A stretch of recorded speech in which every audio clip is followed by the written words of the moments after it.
Presente o número regimental de senhoras deputadas e senhores deputados.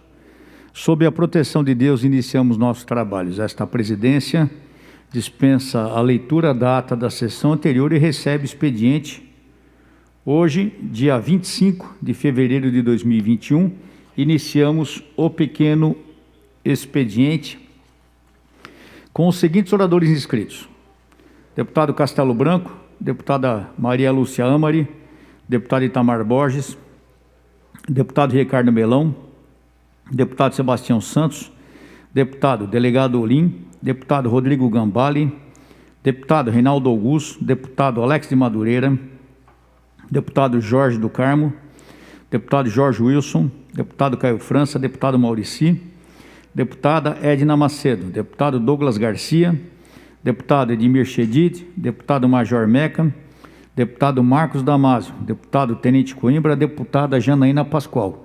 Vossa não fará uso da palavra, deputada Adalberto Freitas, deputada Carla Morando, deputada Analice Fernandes, deputado Frederico Dávila. Fará uso da palavra? Vossa Excelência tem um tempo regimental.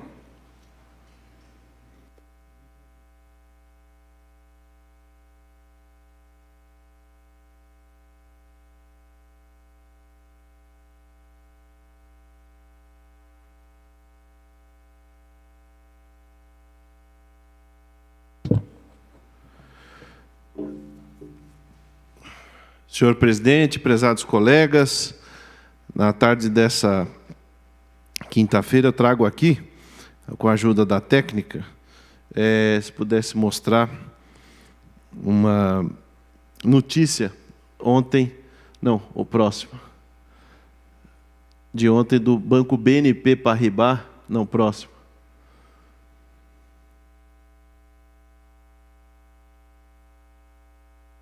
Não. Não. Está. Não. Bom, enfim. Ontem o Banco BNP Paribas anunciou que não vai financiar mais, deputada Janaína, atividades agrícolas, minerais ou quaisquer elas que sejam, na região amazônica, que tenham sido desmatadas após 2008. Ou seja, uma instituição privada que está utilizando da sua posição de instalação no Brasil há muitos anos para querer tutelar a economia brasileira. Eu levei esse caso ao conhecimento do ministro de Relações Exteriores, o Ernesto Araújo, e também ao presidente da Comissão de Relações Exteriores e Defesa Nacional, o deputado Luiz Felipe de Orleans e Bragança, porque isso aqui, na verdade, é um absurdo.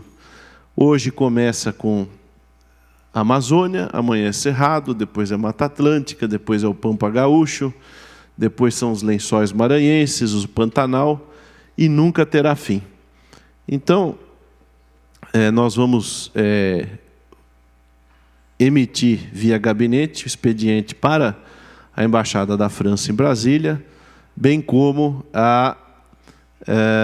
ao Ministério das Relações Exteriores e à Comissão de Relações Exteriores e Defesa Nacional do Congresso, acerca dessa barbaridade perpetrada pelo Banco BNP Paribas. Apesar de São Paulo não ter absolutamente nenhum centímetro quadrado de floresta amazônica, nós não podemos deixar de nos solidarizar com os produtores e os habitantes, os brasileiros que vivem naquela região. Ou seja, estão querendo afogar o crédito, impedir o acesso ao crédito dos habitantes daquela região, justamente pela sua pujança e pela sua riqueza econômica, natural, agrícola, enfim.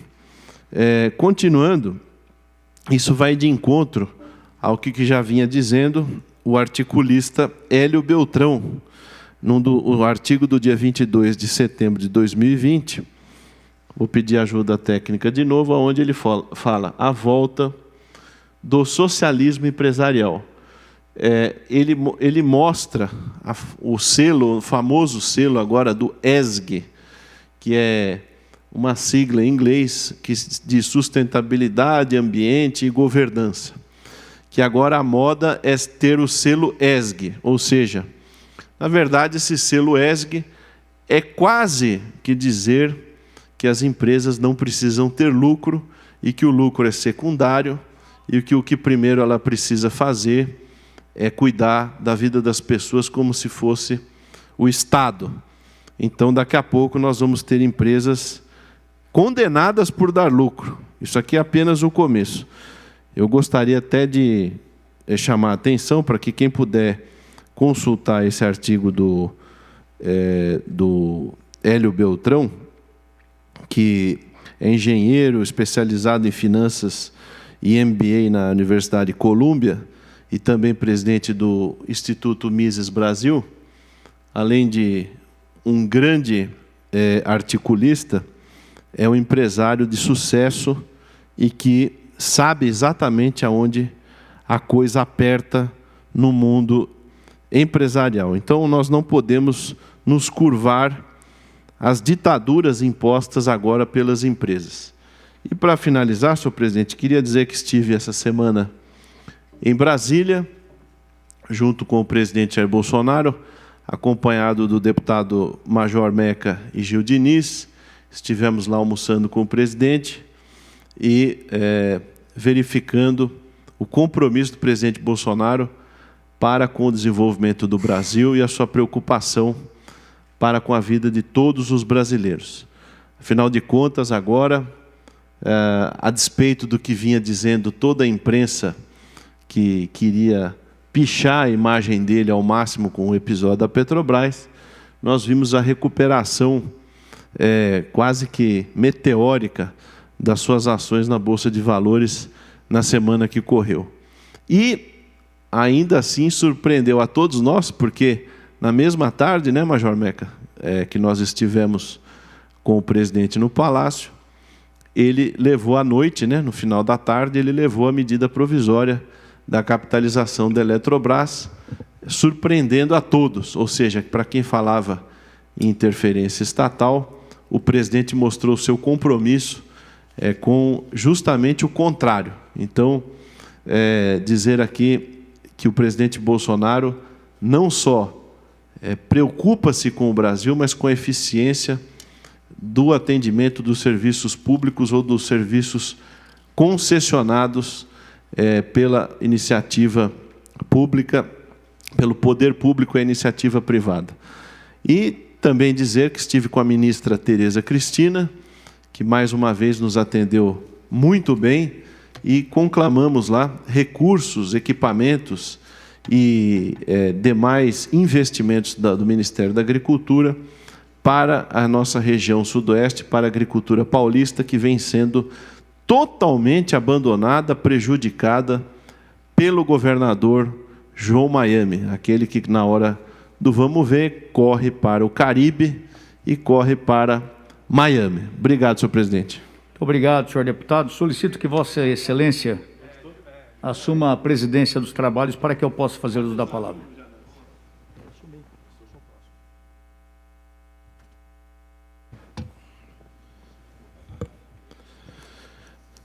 Seguindo a lista dos oradores inscritos, agora eu chamo o deputado Coronel Telhada.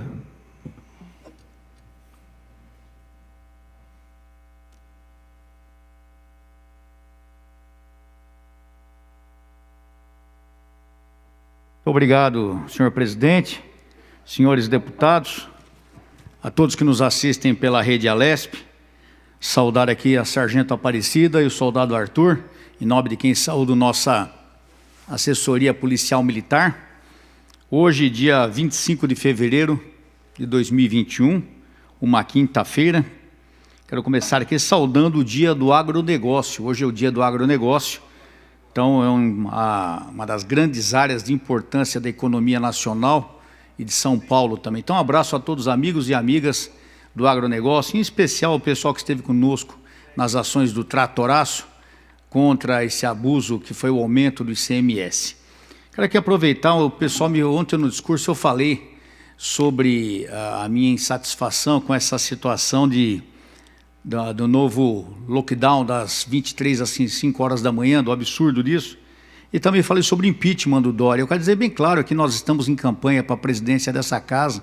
Eu deixo bem claro aqui, em sendo presidente dessa casa, com certeza nós colocaremos a ação de impeachment nesse plenário para ser julgada, não tenho dúvida disso. Tenho certeza, nós já entramos com... Só o PDO foram 2 pedidos, acho que nós temos uns 5, 6 pedidos aqui nessa casa de impeachment contra o governador que estão indevidamente parados aqui nessa casa. Tenho certeza que se chegar à presidência, essa situação mudará. Também quero aqui mandar um abraço para o coronel Rogério do CPChoque.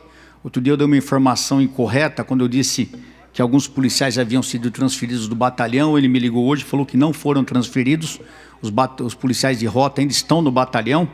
Foi um caso específico ali com um policial, mas que os policiais estão no batalhão. Então, quero aqui me desculpar que foi uma informação equivocada da minha parte. Um grande abraço para o coronel Rogério do CPChoque.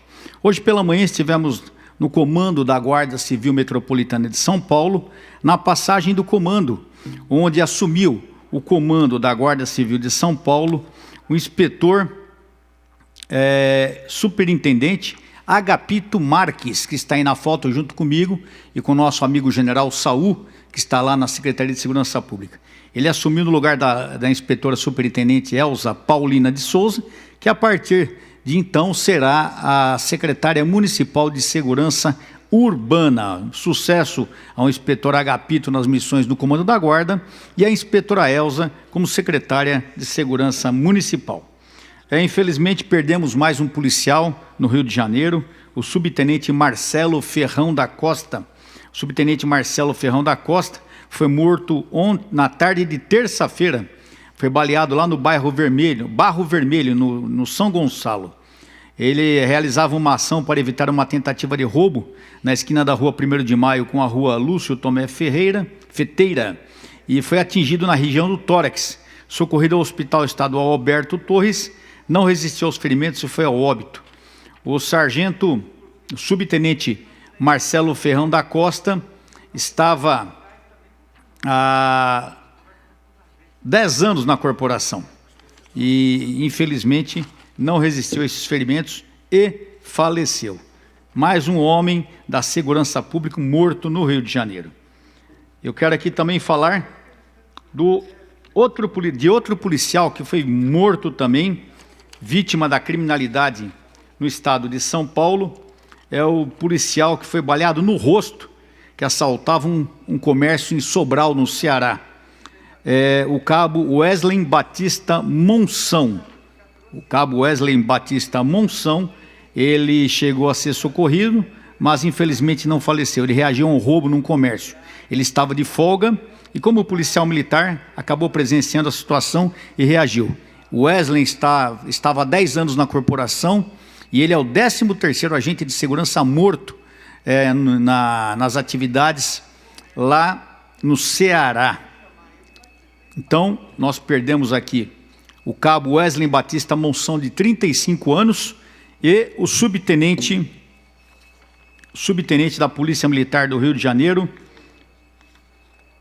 Marcelo Ferrão da Costa. Deu uma informação errada. O subtenente Marcelo Ferrão da Costa, ele tinha 51 anos de idade e estava na corporação desde 1994. Deixou a esposa e 3 filhos, e só nesse ano o subtenente Marcelo Ferrão da Costa foi o 10º agente morto no Rio de Janeiro da Polícia Militar. É um absurdo, né, gente? Então os números continuam altíssimos.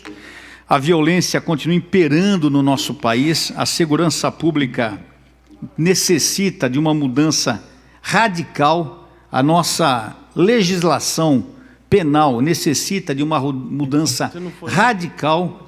Como todos sabem, aqui eu sou favorável ao armamento da população. Alguns colegas são contra, mas eu sou favorável, porque eu vejo que é o único meio de conter a criminalidade. É o único meio, porque o bandido não precisa de lei para andar de fuzil, andar de pistola, mas o pai de família não tem como se proteger, o trabalhador não tem como se proteger, a casa dele está totalmente indefesa contra a criminalidade no Brasil.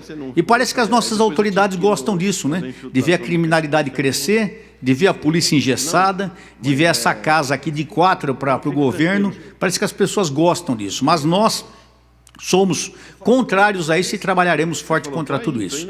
Muito obrigado, senhor presidente. Obrigado, deputado Coronel Telhada.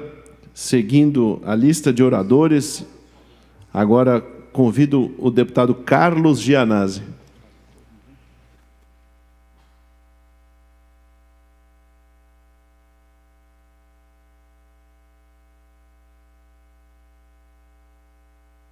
Senhor presidente, senhores deputados, senhoras deputadas, telespectador da TV Assembleia, senhor presidente, eu ingressei com uma representação no Ministério Público, pedindo para que o Ministério Público responsabilize criminalmente o secretário de Educação, Rocieli Soares Weintraub, senhor presidente, pelas contaminações e pelas mortes que estão ocorrendo nas escolas do estado de São Paulo. Nós temos aqui os dados, né? Aqui são vários dados, nós estamos fazendo também o levantamento, mas olha, vou aqui anunciar os dados já colhidos pela própria APOESP. 1.072 casos de servidores da educação contaminados após a volta às aulas presenciais e o planejamento presencial. Isso em 565 escolas. Me refiro aqui apenas à rede estadual de ensino. Estou citando as escolas municipais do estado de São Paulo, dos 645 municípios, nem as escolas da rede particular. É um número absurdo, senhor presidente. As mãos desse governo estão manchadas de sangue, senhor presidente, com as mortes que estão ocorrendo na comunidade escolar, com as contaminações e com as sequelas de quem foi contaminado e não morreu, mas a Covid-19 deixa sérias sequelas, muitas vezes para sempre, que a pessoa tem que conviver para sempre. Então, esse governo tem que ser responsabilizado criminalmente. E quem dá ordem, né, o serviçal da maldade, é o Rocieli Soares Weintraub. Esse é o executor das maldades do governo Dória aqui em São Paulo. Senhor presidente, várias prefeituras estão decretando estado de calamidade, estão impondo o toque de recolher no estado de São Paulo. Há uma grande crise sanitária em vários municípios. Eu já citei vários deles. Araraquara é o mais conhecido, mas tem outros. Apiaí, Ribeira, Dracena, Ibitinga, Tabatinga. São vários os municípios já entrando em colapso do ponto de vista da saúde pública, sem leitos hospitalares, sem UTIs, contágio aumentando, mais mortes ocorrendo em todo o estado. E nesses municípios, muitos prefeitos, senhores deputados e deputadas, estão determinando o fechamento das escolas, né? O fim das aulas presenciais na rede municipal da sua cidade, na rede particular e também na rede estadual. Olha, por favor, nenhuma aula presencial, até porque é correta a medida para que não haja circulação de pessoas e a contaminação dentro das escolas. Porém, esse governo Dória é tão sanguinário, senhor presidente, que, mesmo assim, o governo, através da Secretaria da Educação, obriga os professores a permanecerem nas escolas, sem os alunos. Ao invés do professor fazer o seu trabalho remoto na sua casa, não. Ele é obrigado a se deslocar até a escola e ficar lá, fazendo o quê? Cumprindo o seu horário. Isso é de uma perversidade, isso é um sadismo desse secretário da Educação, um sadismo criminoso e perverso, senhor presidente. Quero fazer essa denúncia aqui aberta, aqui na tribuna da Assembleia Legislativa. Eu já levei para o Ministério Público, ou seja, o município praticamente fecha as escolas, mas a Secretaria da Educação orienta os professores a permanecerem nas escolas, se deslocando né, aumentando a circulação desses municípios. Olha que absurdo, essa é a orientação que está sendo dada pelas diretorias de ensino nas várias regiões do estado onde tem toque de recolher e decretos municipais proibindo as aulas presenciais. Esse é um fato grave. Um outro fato grave e criminoso, senhor presidente, é que não está tendo rastreamento, controle nenhum. Nós temos muitos professores, muitos servidores da educação contaminados na rede estadual. Muitos continuam lá nas escolas e as aulas não são suspensas quando há denúncia ou quando há casos de pessoas. Quando eles afastam apenas aquele professor, é afastado e tudo bem. Não há rastreamento para saber com quem esse professor conversou, com quem ele se relacionou na escola, com os alunos. As aulas continuam como se nada estivesse acontecendo. Isso é um crime, senhores deputados e deputadas. O Ministério Público tem que responsabilizar criminalmente o secretário da Educação, que está com as mãos manchadas de sangue, né, dos nossos profissionais da educação, porque os nossos profissionais estão morrendo, estão sendo contaminados, estão levando o vírus para os seus familiares. Nós temos muitos casos, inclusive de contaminação, mas de morte, senhor presidente. Então, nós exigimos a responsabilização criminal do secretário estadual de Educação, Rocieli Soares Weintraub, e do governador Dória também, que é o responsável, né, por esse genocídio da educação. E eu termino, senhor presidente, eles são cometem tantos absurdos criminosos que, para disfarçar, o Rocieli Weintraub publicou agora na rede social dele uma matéria, citou uma matéria do Estadão, falando que 95%, aqui olha, 95% dos alunos em 2009, na avaliação do SAEB, que é o Sistema de Avaliação da Educação Básica, né, terminaram o ano sem conhecimentos necessários em matemática, em 2019. Então ele cita esse dado, né, o mundo desabando, as pessoas morrendo, e o Rocieli Weintraub preocupado com a aprendizagem de matemática dos nossos alunos, senhor presidente. É um absurdo, é um descaso, é uma irresponsabilidade. Ele só pensa, né, em mostrar serviço para o Dória, para os donos das grandes escolas particulares e para quem controla o poder econômico do Estado de São Paulo. Mas eu tenho certeza que o Ministério Público vai tomar as providências. Muito obrigado, senhor presidente. Obrigado, deputado Carlos Gianazzi. Seguindo a lista de oradores, chamo agora o deputado Daniel José, deputado Carlos César, deputada doutora Damares Moura, deputado Sargento Nery. Encaminhando para a lista suplementar, deputado Léo Oliveira, deputado Mauro Bragato, deputado Edson Giriboni, deputado Itamar Borges, deputado delegado Olim, deputado Gil Diniz, deputado Caio França, deputado Major Meca.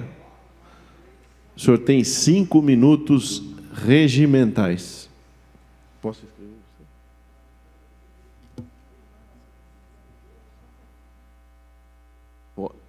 Ali.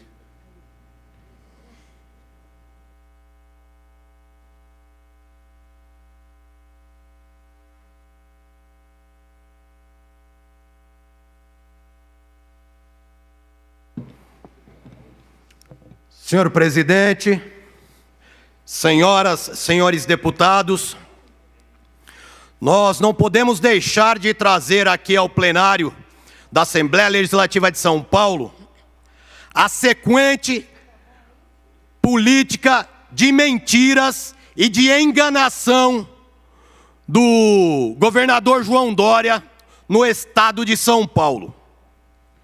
A última dele foi o anúncio do toque de recolher no estado de São Paulo a partir de amanhã, das 23 às 5 da manhã.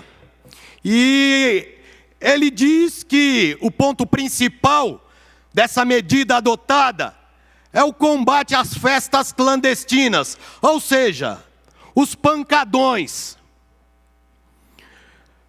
O senhor governador, o senhor é um mentiroso e as suas políticas públicas de segurança pública não dá condições às polícias de São Paulo, principalmente a polícia militar, de fazer frente a essas festas organizadas pelo crime organizado.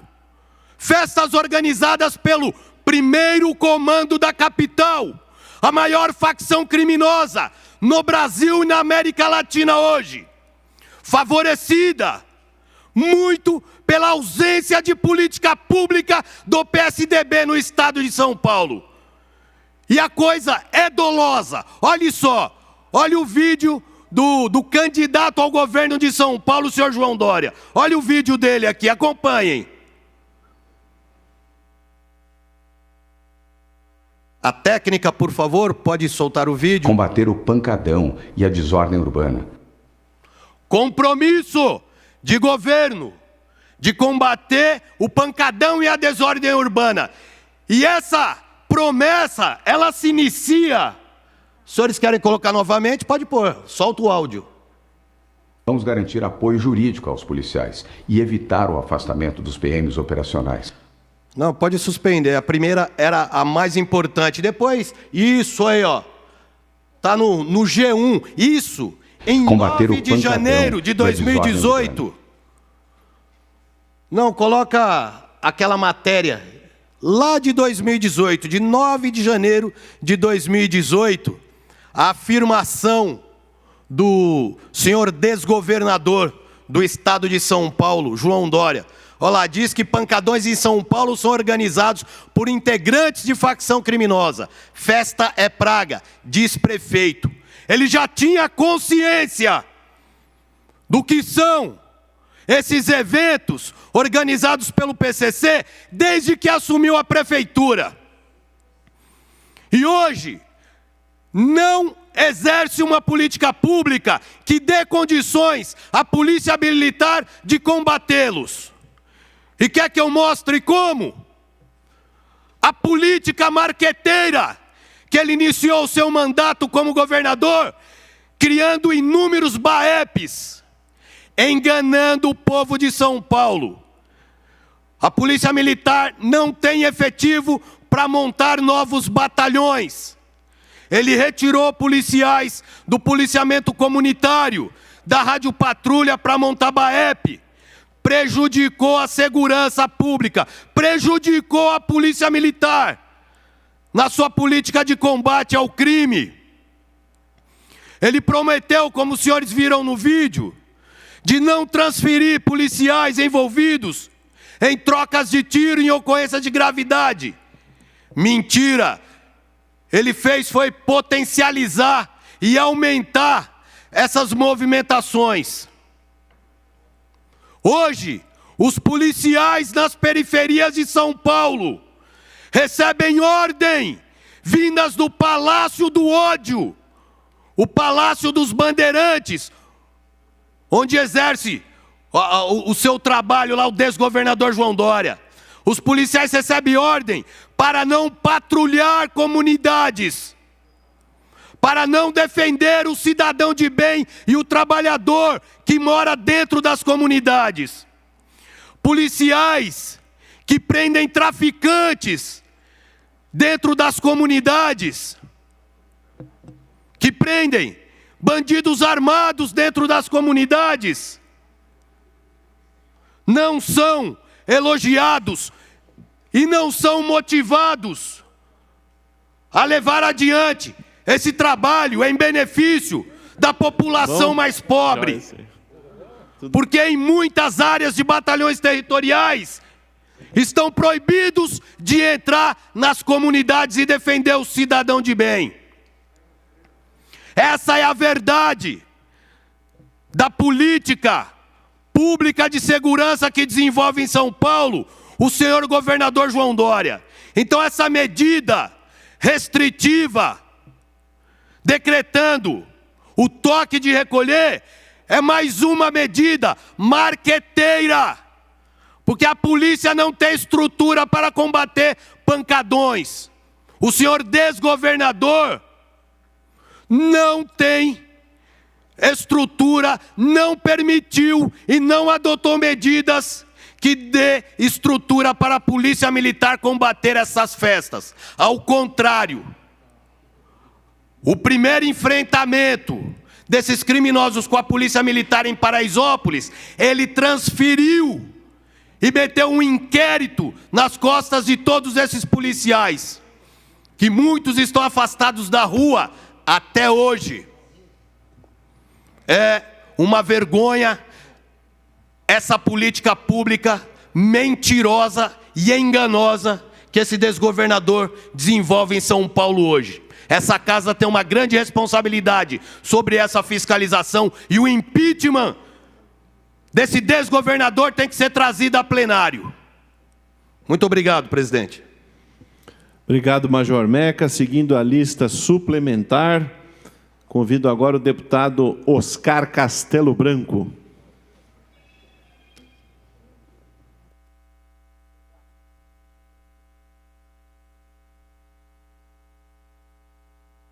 Senhor presidente, coube ao destino fazer com que o senhor estivesse hoje aqui presidindo essa honrosa sessão, para que eu, dando prosseguimento às minhas palavras de ontem, onde homenageei e enalteci o nascimento do Avatar, 24 de fevereiro de 1949. E hoje, o nascimento, o luzir do novo Pramanta. Isso aconteceu no dia 25 de fevereiro de 1963, lá em São Lourenço, Minas Gerais, e também aqui em São Paulo, aonde a nossa digníssima Ordem do Ararat, cujo lema é realização através do caráter e da cultura, recebeu a missão de fazer com que o Pramanta da Era de Aquários girasse positivamente, trazendo para o Brasil a sua gloriosa missão de receber o Avatar. O Pramanta do sânscrito, a roda que gira na evolução, está hoje em terras brasileiras. E cabe a todos nós, cidadãos e políticos, fazermos com que o Brasil, de direito e de fato, seja o berço de uma nova civilização. Nada melhor, então, do que ouvirmos da voz do próprio mestre, professor Henrique José de Souza, as suas palavras, lá em 25 de fevereiro de 63, que passou a ser conhecido como Pramanta Novo a Luzir. Nós, os gêmeos espirituais, em nosso nome e em nome de nosso irmão, com a sua divina corte do Ararat, vos agradecemos esta sublime homenagem, dizendo apenas que confiamos em vós, não apenas no vosso caráter, porque caráter é alma, é a parte moral, mas no vosso eu superior, que é o vosso espírito, é a vossa consciência mortal, porque desde esse momento nós vos sentimos como os adeptos do novo Pramanta. A resposta não podia ser mais valiosa do que foi, porque é como se neste momento vós sentisseis uma chama imensa vinda ao mesmo tempo do céu e do seio da terra, vos enchendo plenamente de Fawati Kundalini, vibrando como se já nesse momento vós fosseis de direito e de fato os adeptos da boa lei, os adeptos do Pramanta da Era do Aquário. Por isso eu vos saúdo, dando um viva, como já fiz ontem pela manhã, aos cadetes do Ararat. Viva os cadetes do Ararat! Viva! Viva meu irmão Arabel! Viva! Viva os gêmeos espirituais! Viva! Não vos faço despertar nesse momento com um grito tremendo, para que o silêncio que dormita em torno de vós, meu querido irmão, não vos faça vibrar ao nosso lado, mas é a mesma coisa. Ficai onde estáis, esperando também para o dia 21 de março, porque nesse dia, eu ainda não havia dito, vós também vibrareis de lá daquele lugar incomensurável para a montanha Morebe, pois que as duas bocas estão de há muito bebendo na mesma taça. Seja feita a vontade da lei, seja feita a vontade de Deus, neste momento, dentro de todos nós, no mais sublime de todos os equilíbrios. Faça-se!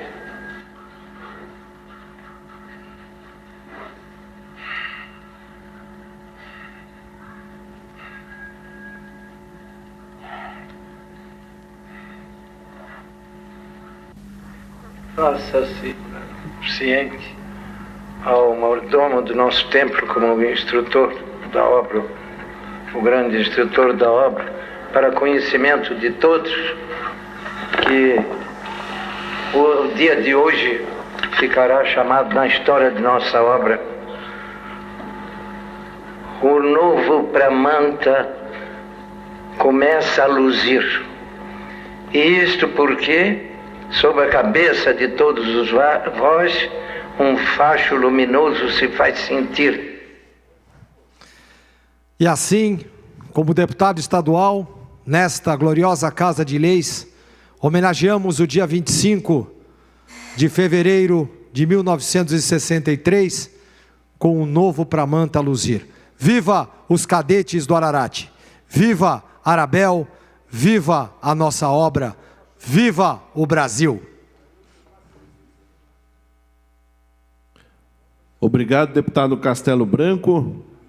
Dando continuidade à lista suplementar, chamo agora o deputado Coronel Telhada, deputada professora Bebel.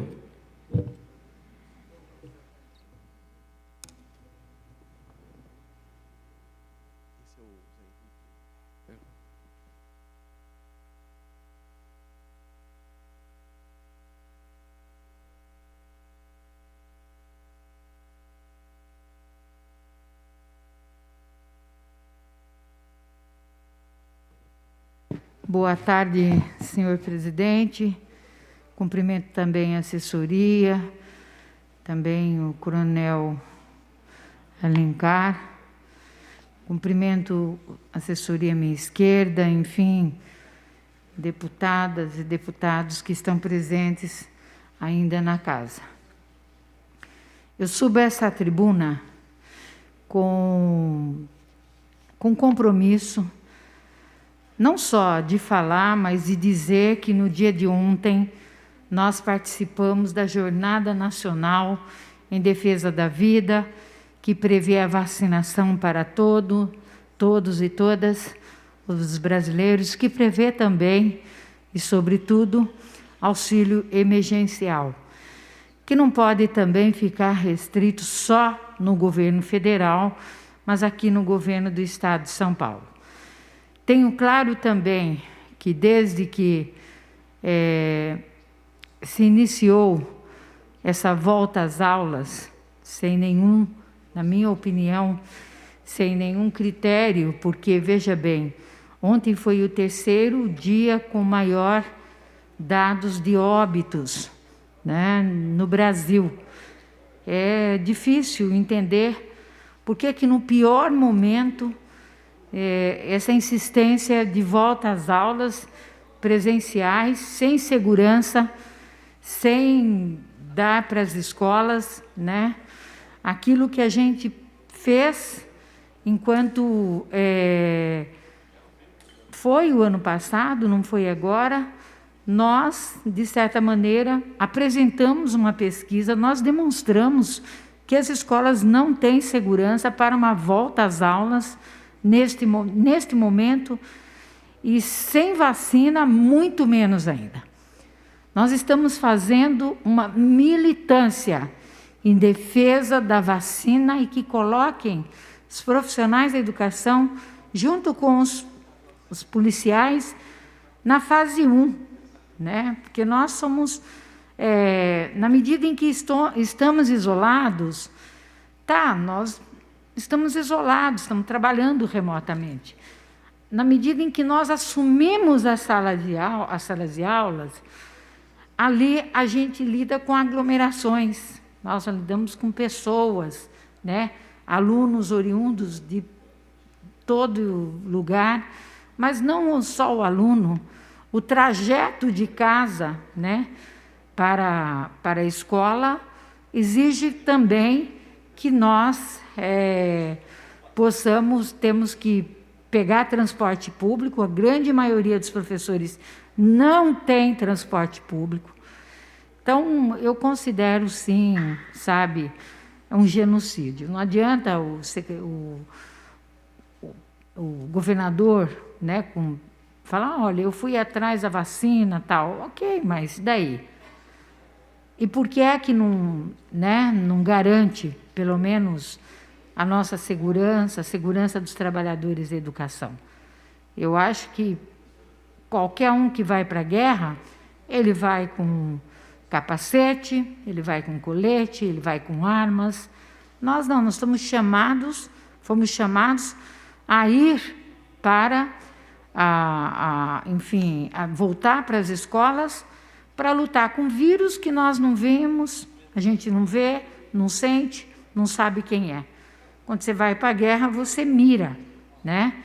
Quem é o adversário. Nesse momento, nós não sabemos. Então, hoje, por exemplo, nós temos 1.072 professores infectados pelo coronavírus, 572 escolas e 17 óbitos na nossa categoria. Para não falar dos 1.400 brasileiros e brasileiras que morreram no dia de ontem, e dentre esses brasileiros e brasileiras tinham professores também, trabalhadores em educação. Eu também não posso deixar de falar da injustiça feita com os servidores aposentados, pensionistas. Está na próxima lista, né, um PL, que é o 39, o deputado Gianazzi voltou para as comissões, mas eu coloquei em regime de urgência o PL 39, estou pedindo apoio aqui para os deputados e deputadas, porque foi aprovada uma reforma da Previdência, prevendo a alíquota para outros, e também na reforma da Previdência está garantido o direito adquirido, né? Mas parece-me não se respeita o direito adquirido. Então, essa coisa de descontar 600, 700, um coitado que ganha, deputado Alex da Madureira, Alex, que ganha, por exemplo, R$1.000, né? Que ele esteja na faixa de 12%, ele vai ter o desconto de R$120. Quer dizer, é muito. E quem ganhar mais, sobe a faixa, sobe também a alíquota, né? Estou falando dos aposentados e aposentadas. Então, é importante colocar sempre de forma firme isso, né? O passivo atuarial é algo a ser comprovado, é uma projeção, não pode ser colocado de forma real, né? Então, isso precisa ser muito bem estudado. Eu procurei um atuarialista, né? Nós estamos fazendo os estudos, agora nós não podemos fazer uma população idosa que já não tem direito a reajustes, incorporação de gratificações e tantas outras coisas, também terem aí seus salários, né, com fisco. Então, fica aí, meu PL 39 também está na pauta, né? E espero aí contar com os deputados e deputadas e também todos que nos assistem através da TV Alesp, que nos ajudem nessa caminhada também, para que a gente possa, sim, fazer justiça com quem já pagou a aposentadoria. A gente não está nem discutindo quem paga, estamos discutindo quem já pagou a aposentadoria. Um forte abraço, muito obrigada, e sexta-feira nós estaremos na Paulista de forma, claro, simbólica, vou terminar, senhor presidente, simbólica, fazendo a defesa da vida, né, até a Secretaria de Educação. Muito obrigada, senhor presidente. Obrigado, deputada professora Bebel. Seguindo a lista suplementar, chamo agora o deputado Edson Giriboni.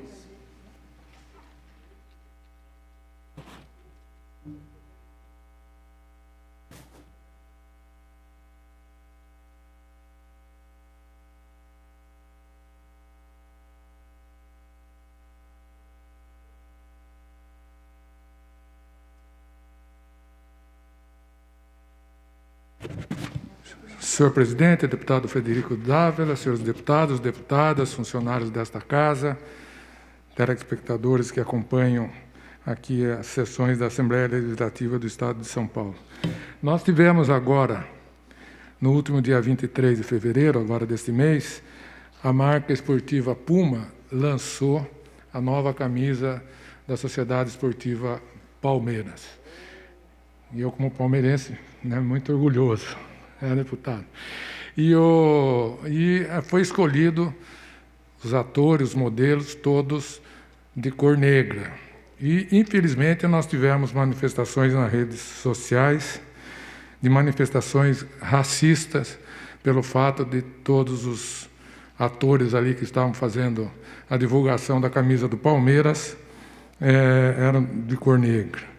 Então, eu apresentei aqui uma moção de aplauso aqui na Assembleia Legislativa à Puma e ao Palmeiras, pela iniciativa de repudiar todas essas manifestações racistas e pedindo que seja apurado essas pessoas que se manifestaram nas redes sociais de uma forma totalmente inadequada e injuriosa à raça negra. Palmeiras, na sua história, teve vários jogadores de cor negra que honraram a camisa do Palmeiras. Djalma Santos, Djalma Dias, Luiz Pereira, Djalminha, Tupanzinho, Jorge Mendonça, Gabriel Jesus. Enfim, a história do Palmeiras é recheada de grandes jogadores que honraram a camisa da cor negra. Então, é totalmente inaceitável, independente das questões esportivas, manifestações racistas. Então, eu espero que a Assembleia aprove essa moção de aplauso à Puma e ao Palmeiras pela iniciativa muito correta para que a gente possa acabar com essa disseminação de atitudes racistas. Nós somos todos irmãos, todos somos seres humanos, todos tementes a Deus, portanto, não cabe atitudes como essa que ocorreram nas redes sociais. Uma outra questão que eu queria colocar aqui é a definição da instalação de presídios no Estado de São Paulo. Agora, semana passada, houve uma manifestação de um estudo feito pela Secretaria de Administração Penitenciária sobre a possibilidade de construção de mais 4 unidades prisionais na cidade de Itapetininga, uma cidade que já comporta várias unidades prisionais, 2 grandes presídios fechados, um presídio semiaberto, uma Fundação Casa, antiga FEBEM. Portanto, seria uma penalidade muito grande ao município receber novas unidades prisionais. Mas não é a primeira vez que isso acontece. Em 2009, no governo Serra, também houve tentativa de construir mais um presídio lá em Itapetininga, e na época o governador José Serra também foi muito sensível e não permitiu que fosse construído mais esse presídio em Itapetininga. E agora, novamente, o governo do Estado entendeu que realmente não cabia essa definição e esse assunto foi, pelo menos agora neste governo, foi cancelado a ideia e a possibilidade de novas unidades em presídio. Mas cria um transtorno, cria confusões. E, ao mesmo tempo, nós temos municípios que querem presídio. Acho que é um investimento bom para o município, em função da economia, geração de emprego, comércio, atividade econômica, enfim. Eu cito o exemplo de Riversul. Riversul está hoje sendo construído um presídio, e esse presídio nasceu da vontade do prefeito à época de que a cidade recebesse um presídio pelos benefícios que ela entendia que traria ao município. Assim como outros municípios, Guarií também tem 2 presídios, também à época o prefeito da época entendeu que seria um bom investimento. Então, em cima disso, eu apresentei um projeto, foi protocolado ontem aqui na Assembleia, autorizando a criação de um conselho para a definição das novas unidades prisionais que se façam necessárias aqui no Estado de São Paulo.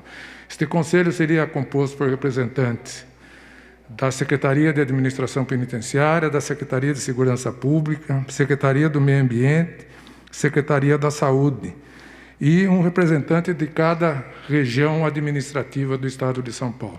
Esse projeto autorizativo permitiria que esse conselho fizesse essa prospecção, levantasse os municípios que têm interesse em presídio, e aí passaria por uma análise técnica da viabilidade da intenção desses municípios. Talvez, com isso, a gente permita com que a definição dos presídios seja feita de uma forma negociada, de uma forma amigável, e não da forma que tem sido ocorrendo ao longo do tempo, que é impor, muitas vezes, ao município que não quer um investimento desse, pelos transtornos que possam causar, o reflexo na saúde pública, na infraestrutura, na educação, na creche, enfim. Então, esse projeto tem essa finalidade, fazer com que esse assunto tão importante, a gente sabe da necessidade de mais presídios, mas que seja feita de uma forma negociável que atenda as duas partes, sem criar trauma, sem criar prejuízo, e a gente possa ter essas decisões de uma forma mais correta, mais amigável, mais negociada, sem nenhum trauma. Espero que a Assembleia possa aprovar esse projeto e isso possa sensibilizar o governo também com uma proposta de uma saída melhor para a solução de um problema tão sério como é a construção de novos presídios no estado de São Paulo. Muito obrigado, senhor presidente. Obrigado, deputado Edson Giriboni. Corroboro com suas palavras e, como representante também do Sudoeste, é um absurdo verdadeiro destinar um presídio para uma cidade igual a Itapetininga, que precisa de tantos outros recursos e investimentos que não presídio. Então, conte com o meu apoio. Continuando aqui a lista suplementar, chamo agora o deputado Sargento Neri. E já peço, por gentileza, para que o deputado Castelo Branco assuma a presidência dos trabalhos até o final deste pequeno expediente. Presidente, boa tarde a todos os funcionários da Casa, deputados presentes, em nome da Cabo Vanessa, Polícia Militar. Eu quero externar aqui ao nosso líder, Campos Machado, que ora passou por uma cirurgia, está afastado, que se restabeleça o mais rápido possível, porque com certeza faz grande falta na Assembleia Legislativa. Eu quero mostrar um vídeo, presidente, que é da Força Tática do 40 BPMM Diadema, e depois eu vou falar sobre esse caso e a omissão, tanto do secretário de Segurança Pública, como também do governo do Estado. Por favor. Puder passar as fotos, só para que as pessoas possam ver. A Força Tática do 40 BPMM está no porão, né, da unidade de uma companhia, porque perdeu o prédio e agora está lá num porão. E essa é a situação dos policiais.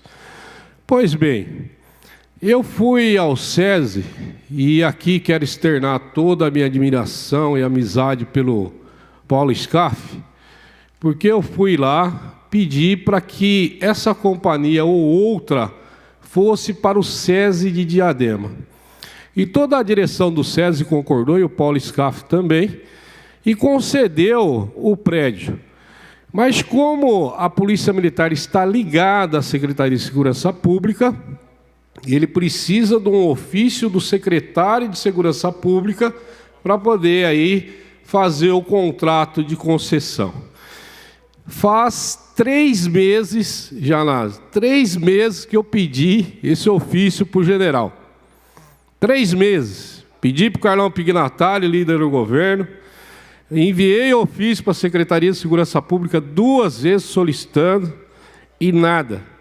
O general não tem coragem de assinar um ofício para o SESI para tirar esses homens e mulheres do porão. Então, eu acho que o governo vem mostrar o que ele pensa da Polícia Militar. Escravizar nossos policiais militares e, por isso, deixa no porão de uma companhia. Então, eu venho tentando resolver isso de forma diplomática, através de ofícios, pedidos. O SESI já concedeu o local e só falta um ofício da Secretaria de Segurança Pública. Então, eu estarei encaminhando ao Ministério Público porque aí há uma omissão do nosso secretário quanto à parte de doenças e até salubre dos nossos policiais, no tocante aí às acomodações da administração da Força Tática do 40 BPM. Então eu peço ao presidente que envie essas palavras ao secretário de Segurança Pública e também ao governo. Mas também quero chamar a atenção, porque eu fiz 2 ofícios, um para o Senado e outro para a Câmara dos Deputados, sobre a PEC 186, que vem prejudicar muito, mas muito o funcionalismo público. E também os policiais militares.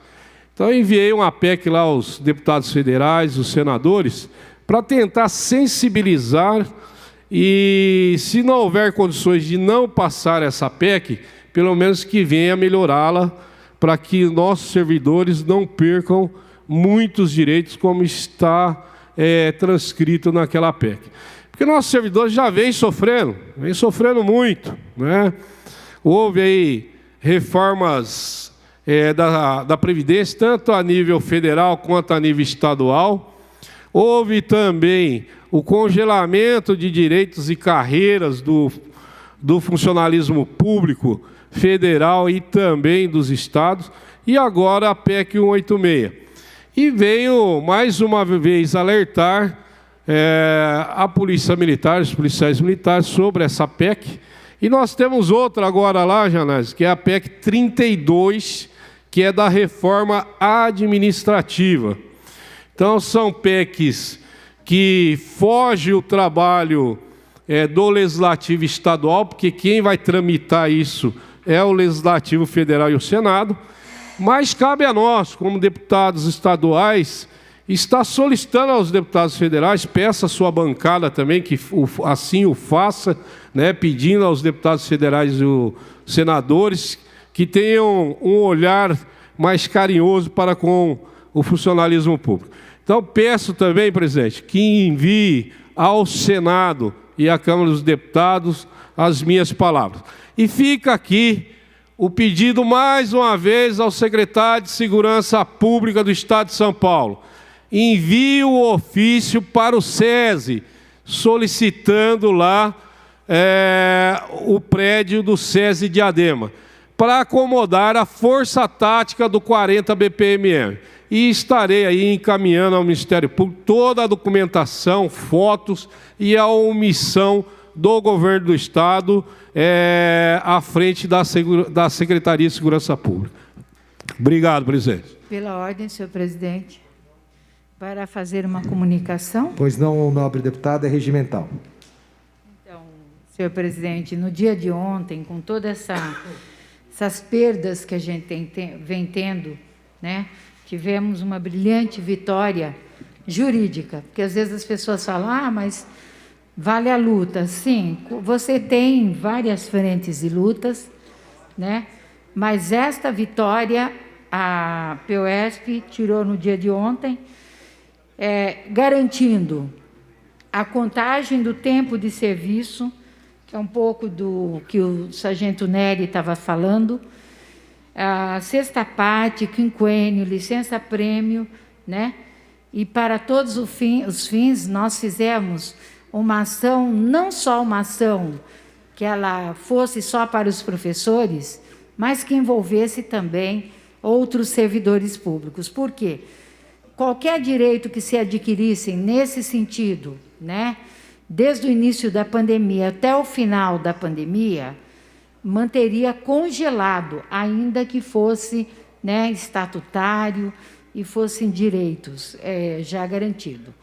E nós conseguimos, no dia de ontem, né, não mais em caráter liminar, mas na forma de sentença, né, através de uma ação civil pública, essa vitória. Essa vitória serve para todo o funcionalismo público, né, porque nós não fizemos só a POSP, já disse, mas outras entidades entrou conosco. Então, é isso, né? Diante de tanto ataque, deputado presidente, eu acho que essa vitória significa muito para todos o funcionarismo público. Muito obrigada. Muito obrigado, nobre deputada professora Bebel. Declaramos nesse momento, em função do horário, encerrado o pequeno expediente e abrimos o grande expediente do dia 25 de fevereiro de 2021 na Assembleia Legislativa de São Paulo, com os seguintes oradores inscritos. Pela ordem, presidente. Pois não, nobre deputada Mônica? Eu gostaria de usar a tribuna pelo artigo 82. É regimental. Mas antes eu gostaria de fazer uma questão de ordem pelo não uso da máscara pelo deputado Gil. A questão de ordem é que é regramento, inclusive no regimento interno da casa, que em ambientes coletivos todos nós devemos estar de máscara. Então, presidente, eu queria fazer uma questão de ordem sobre essa presente reunião com o deputado Gil sem máscara. Eu queria me aproximar da mesa, mas eu não me aproximo porque ele está sem máscara. Muito bem. Acato a questão de ordem e chamo para próximo orador inscrito. Nobre deputado... Vou pedir para usar o artigo 82, presidente. Pois não, senhor. Tem a palavra, nobre deputado.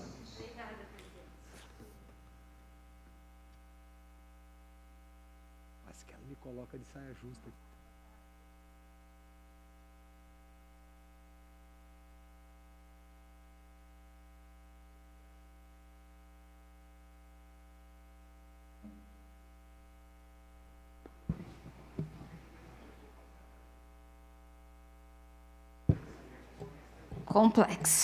Complexo e triste, né? Triste o momento em que o Poder Legislativo protagoniza esse tipo de cena. É constrangedor, mas o presidente da casa, ou quem está presidindo os trabalhos agora, é responsável pela manutenção do regimento interno e pela manutenção das portarias, das decisões da mesa diretora. E existe um regramento sobre o uso de máscaras. Eu já falei o quanto isso é vexatório, mas no momento em que o Brasil está enlutado por 250 mil mortes pelo coronavírus, no mesmo momento que o Brasil está debruçado sobre a impunidade de políticos, seus privilégios e a tentativa de ter mais privilégios e mais impunidade, a gente vê aqui na Assembleia Legislativa uma festa do terno cinza, né? Tenho o título de deputado, vou fazer o que eu quiser, inclusive colocar em risco a vida dos trabalhadores aqui da Assembleia Legislativa e dos colegas. Mas um imbróglio que provavelmente a gente vai resolver na Justiça. Mas hoje eu vim aqui para falar de outros temas. Primeiro, para agradecer a decisão acertada da VUNESP, que, diante dos protestos dos vestibulandos da região de Ribeirão e Araraquara, anunciou o adiamento do vestibular. São cerca de 1.500 vestibulandos naquela região que a gente sabe que está com 100% de leitos ocupados. Araraquara bateu, nesses últimos 2 meses, mais mortos do que em todo 2020. A cidade está em lockdown e não tinha condições de fazer esses estudantes ficarem na mesma sala de aula para prestar vestibular. Quero também lamentar a notícia da morte de uma criança do 8º ano do ensino fundamental, em Campinas. Essa sua escola ainda que não recebeu testagem em massa dos seus colegas e dos seus professores, que continuam reunidos. A gente vai solicitar à Secretaria de Educação, a Secretaria Municipal de Educação também, a estadual e a municipal, testagem dos trabalhadores e dos colegas, e quero aqui me solidarizar a essa família que perdeu uma criança nesse momento em que a pandemia está completamente fora de controle no estado de São Paulo. Governador João Dória brinca com a opinião pública. Também é ele, sinônimo da ironia. Veja, governador João Dória empobreceu a população do estado de São Paulo na medida que avós e avós são responsáveis pela manutenção da grande maioria das famílias e são os maiores cuidadores de crianças no estado de São Paulo. Servidores públicos estaduais tiveram suas aposentadorias e pensões confiscadas. Aproveito aqui para prestar a minha solidariedade e o meu apoio ao PDL 22, do deputado Carlos Gianazzi, que precisa ser votado com urgência. Dória encareceu a cesta básica, diminuindo o poder de compra da população do estado de São Paulo. Encareceu remédios, encareceu insumos hospitalares. Dória cortou recursos da saúde no auge da pandemia. 12% do orçamento das Santas Casas, no momento em que a gente está com a pandemia completamente fora de controle. Aí o Dória marqueteiro vai na imprensa e anuncia o quê? Bolsa Auxílio, ficou confuso no primeiro dia, né, do que se tratava, aumento de R$100 no seguro-desemprego. Não vai recompor o dinheiro que ele tirou de circulação. Sequer vai devolver o poder de compra dessas pessoas que estão sofrendo com os preços na prateleira do mercado. Depois disso, Dória, que de dia, vai aos professores e trabalhadores da educação dizer: se aglomerem, façam planejamento escolar, fiquem 6 horas por dia com 10 crianças. De noite ele fala o quê? Não pode sair. Medidas paliativas, claro que é importante evitar a aglomeração em qualquer horário, principalmente de madrugada, festas, é inconcebível nesse momento, mas é infinitamente insuficiente a ação do governo do estado de São Paulo para enfrentar a pandemia. A gente precisa urgentemente de distanciamento social, a gente precisa garantir auxílio emergencial e recurso para as pessoas, a gente precisa devolver as aposentadorias dos servidores públicos, a gente precisa revogar o aumento dos itens da cesta básica no estado de São Paulo para garantir que as pessoas passem com dignidade o duro período que está se aproximando a passos largos, enquanto aqui na Assembleia Legislativa e lá no Palácio do Planalto as pessoas parecem ignorar o alto número de mortes no estado de São Paulo. Muito obrigado, nobre deputada Mônica. Senhor presidente, pela ordem, eu posso utilizar a tribuna pelo artigo 82? Sim, senhor, é regimental. Muito obrigado.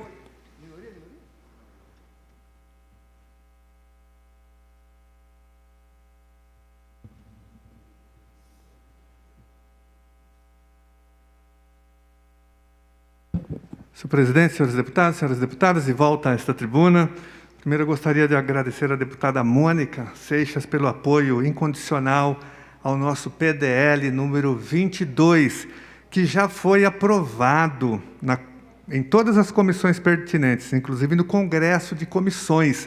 Ele tem pareceres favoráveis, e ele não volta para as comissões mais, ele já foi aprovado lá. O que existe é uma emenda de plenário, uma emenda golpista do governo. Essa que voltou, foi direcionada para o Congresso de Comissões. E ela não afeta em nada o nosso projeto, sendo aprovada ou não. Senhor presidente, eu quero deixar claro aqui, manifestar o meu total apoio à greve e à luta dos professores e dos funcionários da Metodista, da Universidade Metodista em São Bernardo do Campo, que estão sendo atacados nos seus direitos e na sua dignidade, né? Há uma redução drástica dos salários desses professores e dessas professoras, ou seja, a integralidade salarial foi duramente afetada pelas decisões da mantenedora, que está cortando salários e reduzindo também o número de aulas, a jornada de trabalho de vários professores. E uma redução drástica salarial, senhor presidente. Além disso, né, a faculdade está dizendo o seguinte: ela está vinculando o pagamento dos salários ao fluxo de caixa. Olha que absurdo que uma faculdade, uma universidade como a Metodista, faça esse tipo de negociação, eu diria que de chantagem com os seus professores, dizendo: olha, nós só vamos pagar os salários se houver fluxo de caixa. Eu nunca vi, senhor presidente, acontecer isso, realmente, principalmente numa escola, numa universidade, numa faculdade, num centro universitário. E os servidores estão numa greve, estão se mobilizando, eu quero prestar todo o meu apoio, lembrando que também tem denúncias de que a Metodista não recolhe, não paga, não faz o recolhimento, na verdade, do Fundo de Garantia desde 2018. E 15, que existem várias irregularidades trabalhistas. Aí eu quero saber onde está o MEC, o Ministério da Educação, para fiscalizar todas essas denúncias. Todo o nosso apoio a vocês, professoras, professores, funcionários e alunos também da Metodista. E também, senhor presidente, aproveito aqui para manifestar o nosso apoio de todos os servidores do município de Poá, que estão sendo atacados pela atual gestão, que aproveita a crise, a pandemia, para passar a boiada, retirando vários direitos e benefícios dos servidores, sobretudo os servidores da educação. Estão querendo acabar com a promoção acadêmica do magistério, que é um item importante, né, de valorização, não só salarial, mas da própria profissão dos servidores da educação. Querem acabar com o 13º, não querem pagar mais o 13º para quem tem licença médica, afastamento médico, isso é um absurdo. Querem acabar com as faltas injustificadas, estão querendo demitir os servidores aposentados que continuam trabalhando, senhor presidente, e querem congelar as carreiras, ou seja, eles já estão se antecipando à nefasta e perversa reforma administrativa do governo federal, que está em curso no governo federal. Então, o governo municipal de Poá aproveita a pandemia, aproveita, né, essa situação de crise sanitária para tentar aprovar medidas que nem foram ainda referendadas pelo governo federal, que não foram aprovadas, e que nós somos contra, logicamente, que essa reforma administrativa contra os servidores públicos do Brasil. E para concluir, senhor presidente, manifesto aqui também o nosso total repúdio à aprovação da PEC emergencial, que é um absurdo. Querem a desvinculação das verbas obrigatórias em educação e saúde. Isso vai destruir o Fundeb, a escola pública e o Sistema Único de Saúde. Nós não podemos aceitar. É importante que haja uma ampla mobilização em todo o Brasil para que essa PEC não seja aprovada. Nós queremos o auxílio emergencial de R$ 600 para o povo brasileiro, mas o governo está fazendo chantagem, na verdade, condicionando a aprovação do auxílio emergencial, e o governo não quer 600, está falando em 200, R$ 250. Mas, para isso, ele quer solapar os investimentos, que já são poucos, em educação e saúde. Todo o nosso repúdio à aprovação da PEC emergencial. Muito obrigado, senhor presidente. Muito obrigado, nobre deputado professor Carlos Gianazzi, e conte com a nossa simpatia e apoio aos aposentados, pensionistas e à sua PEC. Oradores inscritos para o grande expediente do dia 25 de fevereiro de 2021, na seguinte ordem: deputado Sebastião Santos, deputado Emídio Lula de Souza, deputado Rodrigo Moraes, deputado Daniel José, deputado Analice Fernandes, deputado Teonílio Barba, deputado Carlos César, deputado Luiz Fernando, deputado Alex de Madureira, deputado Vinícius Camarinha, deputada Letícia Aguiar, deputado Márcio Nakashima, deputado Coronel Telhada, deputado Dr. Jorge Lula do Carmo, nobre deputado Gil Diniz. Vossa Excelência tem um tempo regulamentar de 10 minutos.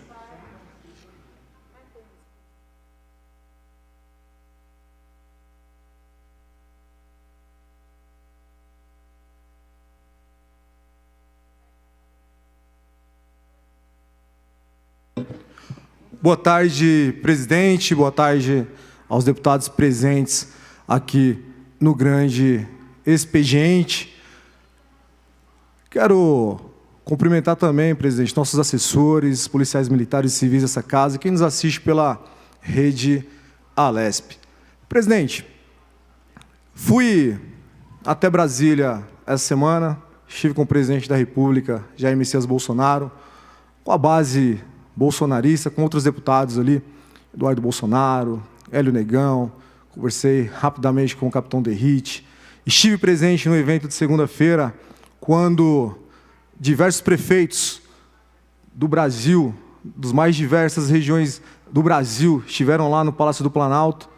Foi lançado um programa Prefeito Mais Brasil. Ontem estive presente na posse do novo ministro da Cidadania, o Roma, deputado federal, hoje ministro, na posse do ministro Onyx Lorenzoni. Me reuni também com o secretário Mário Frias, secretário especial de Cultura, e com muitos outros integrantes do governo federal, que até peço desculpas por não citar aqui nesse momento, que a lista foi extensa, mas para deixar aqui essa prestação de contas ao meu eleitor, ao povo de São Paulo, porque estive ausente aqui dos trabalhos legislativos na terça e na quarta-feira, mas uma falta mais do que justificada para levar as nossas demandas, as demandas do povo de São Paulo, para o governo federal. E para minha surpresa, senhor presidente, ouvi ontem aquele showmício do governador João Dória no Palácio dos Bandeirantes, onde eles querem agora trancar São Paulo, das 23 às 5 da manhã, deputado Gianazzi. Ora, por que ele não faz isso nos horários de pico, por exemplo? Se é para restringir, se ele acha, se ele acredita, se ele tem convicção que esse tipo de restrição tem algum embasamento científico, ora, tem que começar a evitar aglomeração no transporte público. Ônibus, metrô, trem, que continuam lotados, deputado Castelo Branco. Extremamente lotados. Então, o comando maluco do estado de São Paulo, governador João Agripino Dória, traz mais uma medida natimorta para o povo de São Paulo. Agora é um toque de recolher das 23 às 5 da manhã. Só que ele tem vergonha dessa palavra toque de recolher. Então, os seus marqueteiros ali pediram para que ele falasse toque de restrição. Então vai sobrar mais uma vez para a Polícia Militar do Estado de São Paulo, já que não tem a mínima condição de ter qualquer tipo de fiscalização nesse sentido. Como é que você fiscaliza o cidadão na rua após as 23 horas, deputado Castelo Branco? Não tem como. É impossível. Mas, esse governador que brinca ali no Palácio dos Bandeirantes, vem agora com essa inovação. Para inglês ver. Para inglês ver. Deputada Mônica colocou aqui o número de 250 mil mortos no país por Covid-19. Quase 60 mil desses são do estado de São Paulo. Praticamente 60 mil desses são no estado de São Paulo. O governador cortou, deputada Mônica, quase 1 bi do recurso da saúde. O governador ampliou aí os seus recursos para a área da propaganda e marketing, para monitorar rede social. Vejam só vocês, será que esse governo se preocupa mesmo com a saúde do povo de São Paulo? Será mesmo? Tenho certeza que não. E, presidente, para minha surpresa, nós votamos aqui um projeto de lei de minha autoria, tornando a atividade religiosa como serviço essencial no estado de São Paulo. Eu sou cristão, eu sou católico, professo a minha fé em Jesus Cristo, meu Senhor e Salvador. Mas eu entendo que há outras denominações religiosas, há espíritas, ao islâmico, o Brasil ele é multicultural, principalmente no que tende à religiosidade. Então eu coloquei ali a atividade religiosa, para que o Estado não interfira, principalmente no serviço assistencial das nossas igrejas. A igreja tem ido a muitos lugares que o Estado não vai, principalmente as periferias do nosso estado, da nossa cidade de São Paulo. E para minha surpresa ontem, após todo o prazo ali regimental, o governador vetou esse projeto. Mais um projeto deliberado aqui pelo plenário dessa casa, que é vetado pelo governador João Dória. Dessa vez foi o meu e de outros parlamentares também. Tinha aqui gratuidade em transporte público para policiais militares, sem estarem uniformizados, por exemplo. Foi vetado. quanto essa casa tem que reagir a esse tipo de conduta que vem do Palácio dos Bandeirantes. Nós temos a prerrogativa de pautar aqui em plenário os vetos, e eu tenho certeza que a maior parte das bancadas tem interesse sim em derrubar vetos do senhor governador. Acredito que nós podemos nos unir aqui, ter um acordo entre os parlamentares para avaliar e derrubar ou manter o veto do governador. Mas a gente não pode fingir que nós estamos exercendo o nosso mandato quando quem manda no Poder Legislativo se chama João Dória, governador, hoje, no Palácio dos Bandeirantes. E, infelizmente, há mais de 30 anos, presidente. É dessa maneira que o PSDB toca o Estado de São Paulo, interferindo no trabalho legislativo. E eu faço aqui um apelo à bancada evangélica dessa casa, e nem precisa ter religião, basta apenas conhecer o trabalho assistencial das igrejas nesse momento de pandemia. Leva o pão material, mas leva também o pão espiritual, nesse momento de desalento, de desemprego, de falta de perspectiva. Está ali o padre, o pastor, o pai de santo. Meu Deus do céu, onde que a gente vai parar? Onde que a gente vai parar? E parece que está tudo bem. Tem deputado aqui sorrindo à toa. Não é possível. Dia 15 de março está chegando.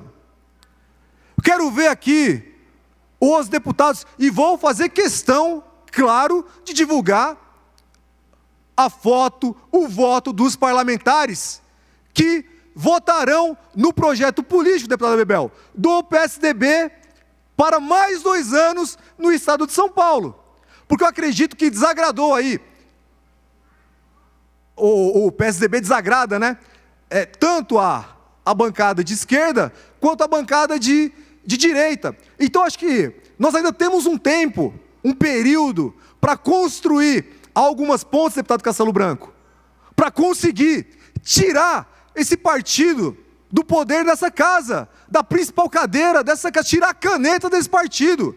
Quiçá, Bebel, nós possamos tirar o PSDB no voto em 2022, reduzir o máximo possível, deputada Mônica, esse partido em 2022, porque vocês trazem aqui várias questões que são relevantes para o nosso Estado, e não é possível mais 2 anos do governador do Estado de São Paulo, senhor João Dória, tocando os trabalhos aqui nessa casa. Eu não consigo entender o porquê. Tem um projeto do governo do Estado que está aqui, apesar que eu me ausentei nesses últimos 2 dias, vou até me atualizar se já foi pautado, não sei.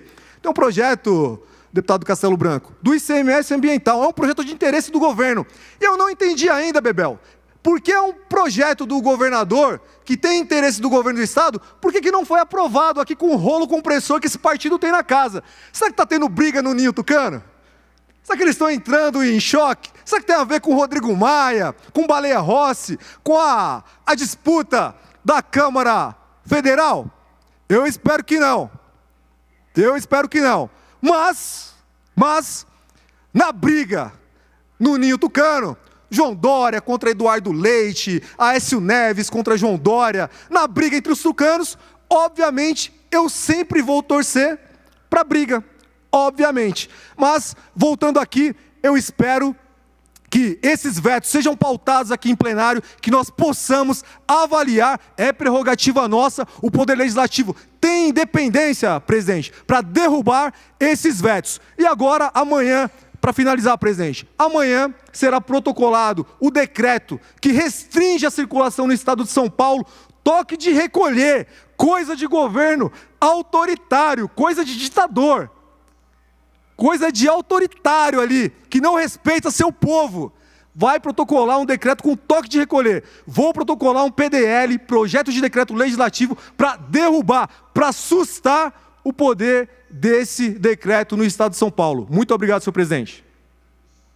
Muito obrigado, nobre deputado Gil Diniz. Continuando a lista de oradores inscritos para o grande expediente do dia 25 de fevereiro de 2021, chamamos a nobre deputada doutora Damares Moura, deputado delegado Olim, deputado Roberto Moraes, deputado Castelo Branco. Convidamos o deputado Gil Diniz para que assuma os trabalhos e a presidência desta mesa.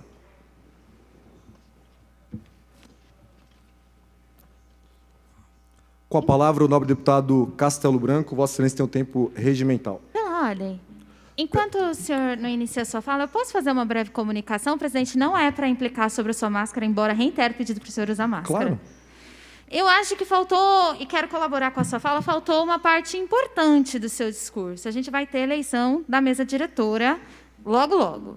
Se a gente está numa agenda para vencer a crise do coronavírus do Estado de São Paulo, para vencer o empobrecimento da população do Estado de São Paulo, para revogar o confisco da aposentadoria dos servidores do Estado de São Paulo, para a educação pública do Estado de São Paulo, a gente tem que vetar a eleição do presidente do governador João Dória aqui na mesa. Quem é oposição de fato vai fazer tudo o que for necessário para vetar a agenda do governador de ataque à população e começa com a escolha do nome que vai sentar aí nessa cadeira.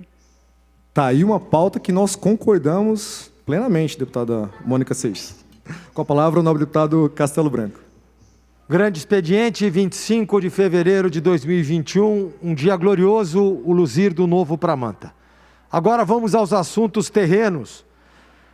95% dos alunos da rede pública terminam a escola sem conhecimento mínimo de matemática. Mais uma notícia triste e, para tal, preparamos uma rápida apresentação sobre o cenário paulista na educação. Está aí, matéria da fonte Edu, um diagnóstico muito negativo da educação no estado de São Paulo. O sistema de avaliação do ensino básico diz o seguinte: 31% apenas dos alunos atingem o conhecimento esperado em língua portuguesa e apenas 5% atingem o conhecimento mínimo na matemática. Segundo dados nacionais realizados antes da pandemia, eles registraram que 95% dos estudantes terminaram a escola pública no país sem o conhecimento esperado em matemática, ou seja, apenas 1 em cada 20 alunos. Isto é, apenas 5% dos jovens do terceiro ano do ensino médio, conseguiam resolver em 2019 problemas usando probabilidade ou teorema de Pitágoras, que aqui entre nós são elementares no estudo da matemática. Se pararmos para pensar, preste atenção, senhor ouvinte da rede de comunicação Alesp, sobre um tema importante como a educação, que na quantidade de dias que as escolas já estão fechadas durante a pandemia, não precisa ser muito inteligente para saber que as consequências serão ainda mais graves na educação, sendo que o ensino remoto não funciona para matemática. Em português, por exemplo, uma quantidade menor, 69%, não chega ao nível considerado adequado em língua portuguesa. Os alunos não conseguem identificar num texto a diferença entre a ironia ou uma reportagem. Outros 31% são considerados conhecedores da disciplina, ou seja, menos de 1/3. A tabulação dos resultados do sistema de avaliação do ensino básico foi feita pela plataforma da Fundação Lehman em 2019. Segundo esses especialistas, o problema da educação só deve se agravar após o período da pandemia. A matemática depende muito mais da escola, pois a leitura você pode viver fora do ambiente escolar, mas a matemática não tem jeito.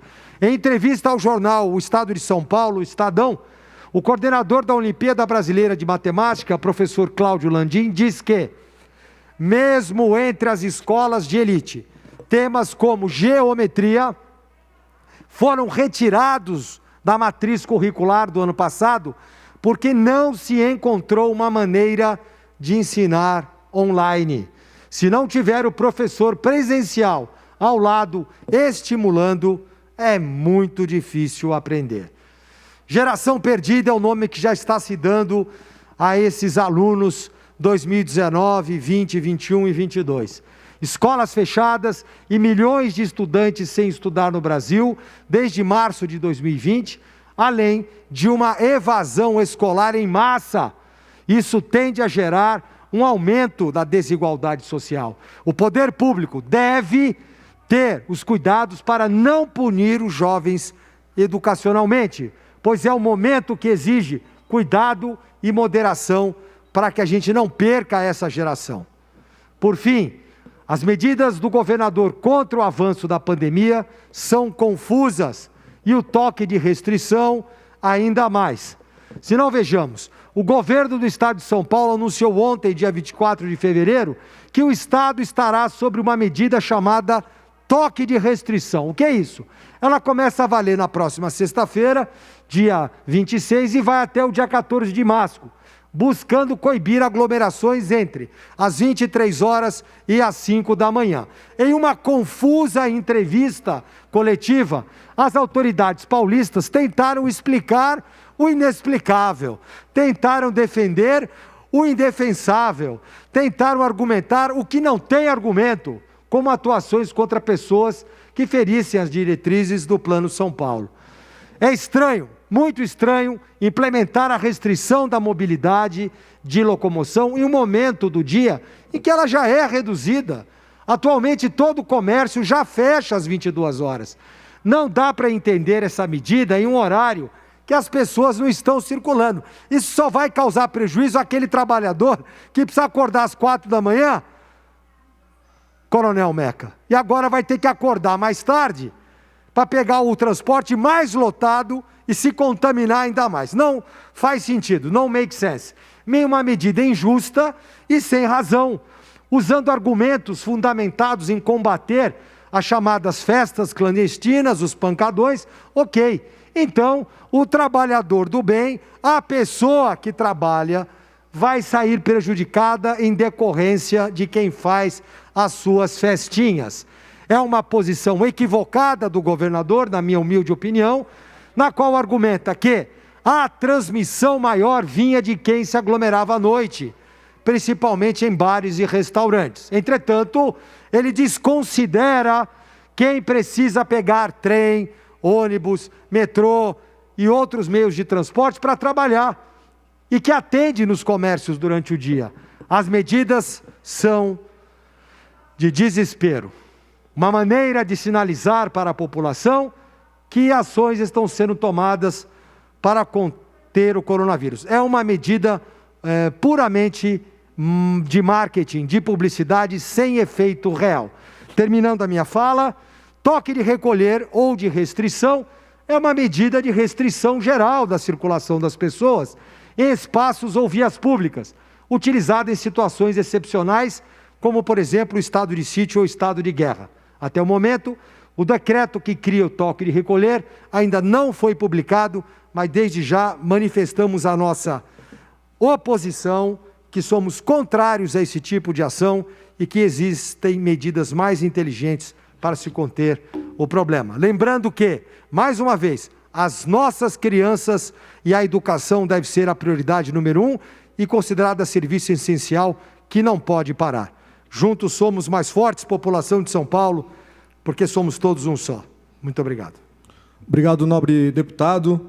Faço aqui a saudação ao vereador Fábio Riva, que estava aqui no plenário junto com o deputado Zerbini, do PSDB, o Fábio Riva, que é líder do governo na Câmara Municipal de São Paulo.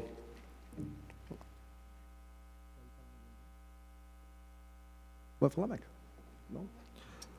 Continuando a lista de oradores no grande expediente, convido a usar a tribuna o nobre deputado Frederico Dávila, o nobre deputado Maurici, a nobre deputada Carla Morando, a nobre deputada Maria Lúcia Amari, o nobre deputado Jorge Wilson, xerife do consumidor, o nobre deputado Coronel Nishikawa, o nobre deputado Carlo Gianazzi, o nobre deputado Sargento Neri, o nobre deputado Reinaldo Augusto, a nobre deputada Valéria Bolsonaro, o nobre deputado Adalberto Freitas, o nobre deputado Caio França, a nobre deputada Marta Costa, o nobre deputado Rodrigo Gambale, o nobre deputado Tenente Nascimento, o nobre deputado Edmir Chedi, A nobre deputada professora Bebel Lula. Vossa Excelência tem um tempo regimental.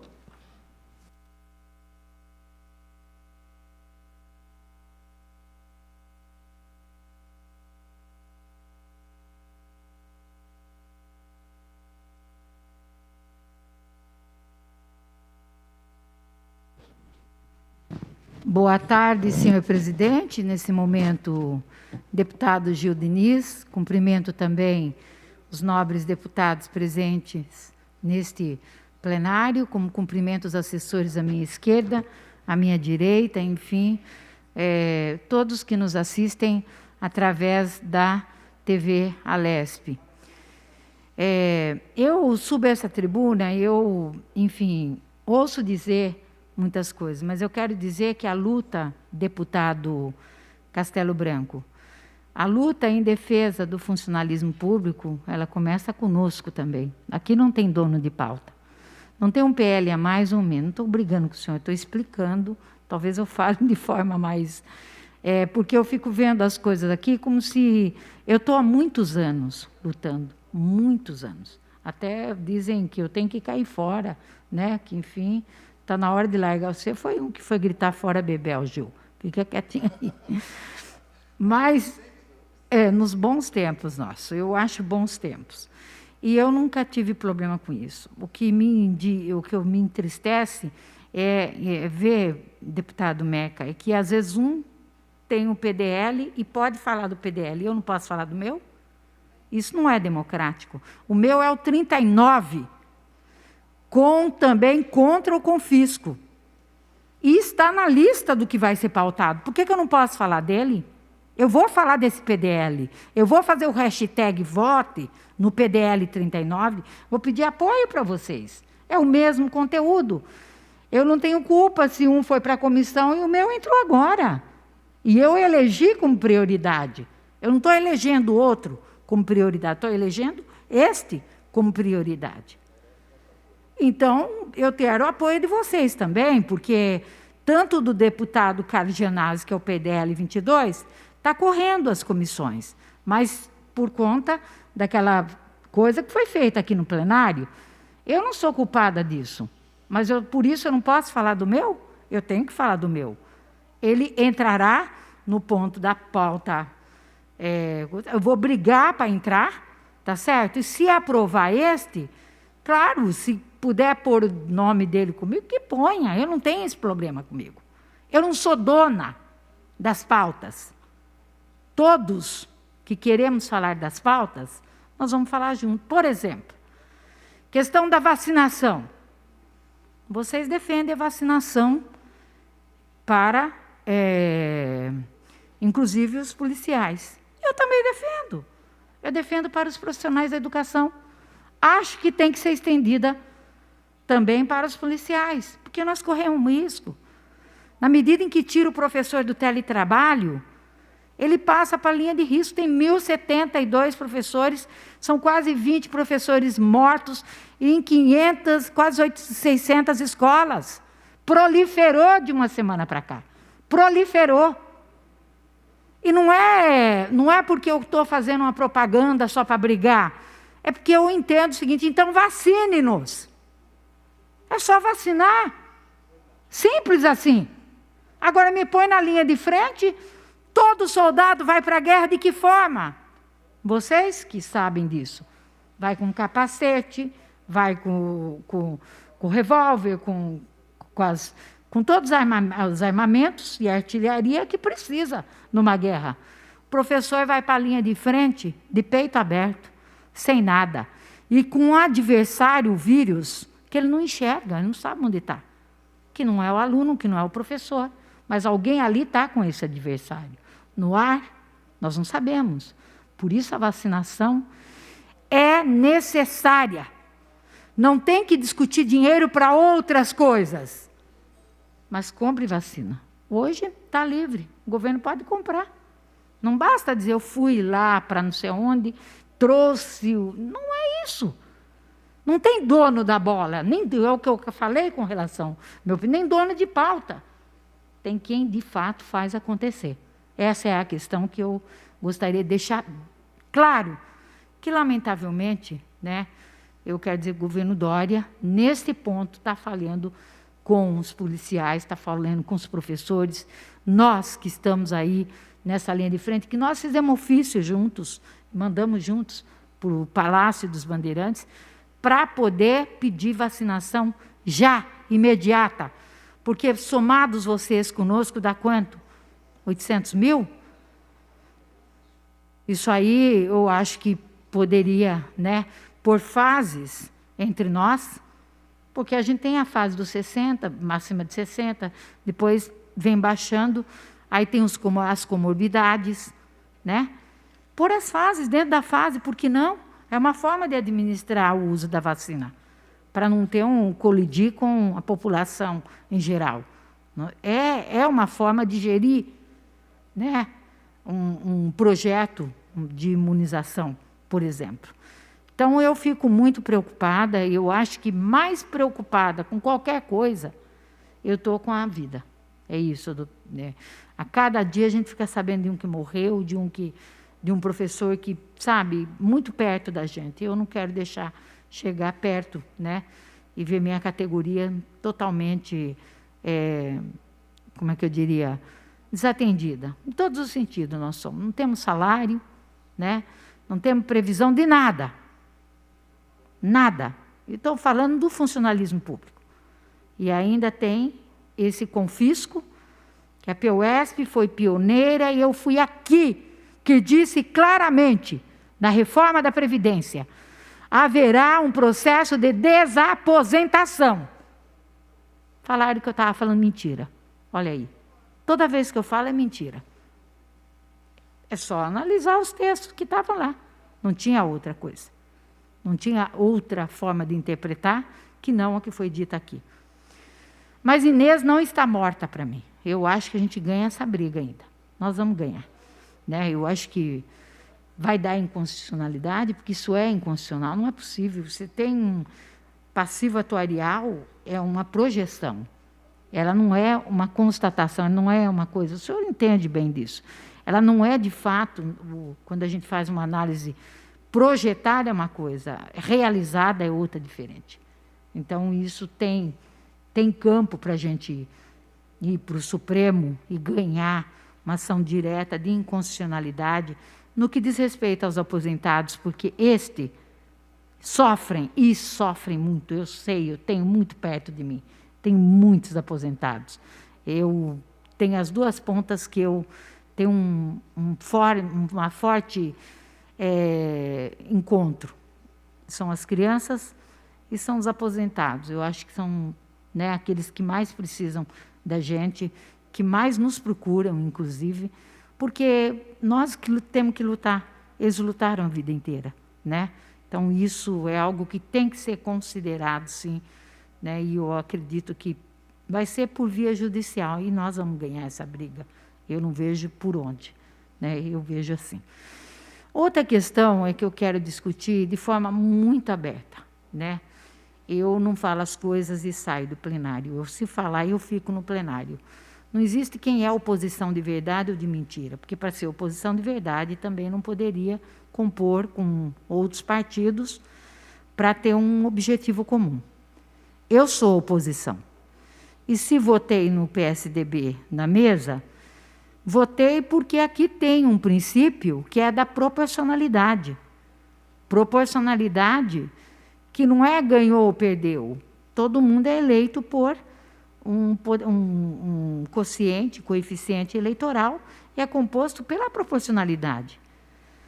Partido dos Trabalhadores é o segundo maior partido da casa. Primeiro é o PSL, segundo é o PT.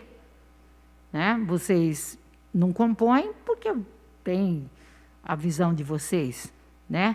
E nós temos a nossa visão. Então, eu gostaria muito, e não foi vocês que falaram isso, mas que respeitasse a posição, porque na hora que foi fazer a oposição, eu vim aqui e fiz oposição. Eu taquei público. Eu mostrei que eu tinha oposição. Então, você compõe porque eu queria que o regimento fosse justo com a gente. Que tais e tais porcentagens fossem respeitadas na composição da mesa, mas não é. Então, você não pode abrir mão de algo que você conquistou nas urnas. É assim no meu sindicato. Qualquer corrente política que fizer acima de 10% para cima, compõe a diretoria do sindicato. É assim. É assim. Eu convivo com mais de 10, 15 correntes. Né? É bom, é ruim? É bom. Porque te dá a capacidade de entender o outro lado. Senão a gente fica falando só para nós mesmos. Tem que saber conviver com diversidade, ou então não entre no parlamento. Porque eu vi aqui todo mundo conversar com todo mundo no 529, inclusive eu conversei com todo mundo. Eu não tenho nenhum problema. Sabe por quê? Eu não vou ser cooptada e nem vocês serão cooptados. A gente age estrategicamente num determinado período. Cada um tem a sua forma e a sua tática e sua estratégia de agir. Eu gostaria que o Partido dos Trabalhadores tivesse esse direito também, porque todo mundo exerce seus direitos. Quando chego do Partido do Trabalhador, aponta o dedo. Né? Então, não estou dizendo aqui, mas estou à vontade para ficar fazendo esse debate o tempo todo, porque é um debate que nós vamos enfrentar já. Coronel Meca, a gente sempre foi muito bem entre nós, né? Eu acho que quero continuar, né? O Gil vai berrar comigo aqui na coisa, mas não tem problema.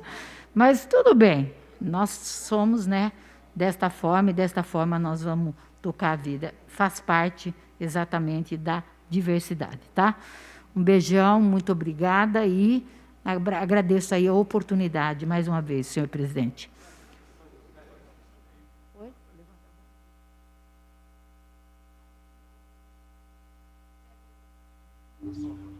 Pela ordem, senhor presidente. Pela ordem, deputada Bebel. Para pedir o levantamento da sessão. É regimental. Havendo acordo de lideranças, essa presidência, antes de dar por levantados os trabalhos, convoca Vossas Excelências para a sessão ordinária de amanhã, a hora regimental, sem ordem do dia. Está levantada a presente sessão.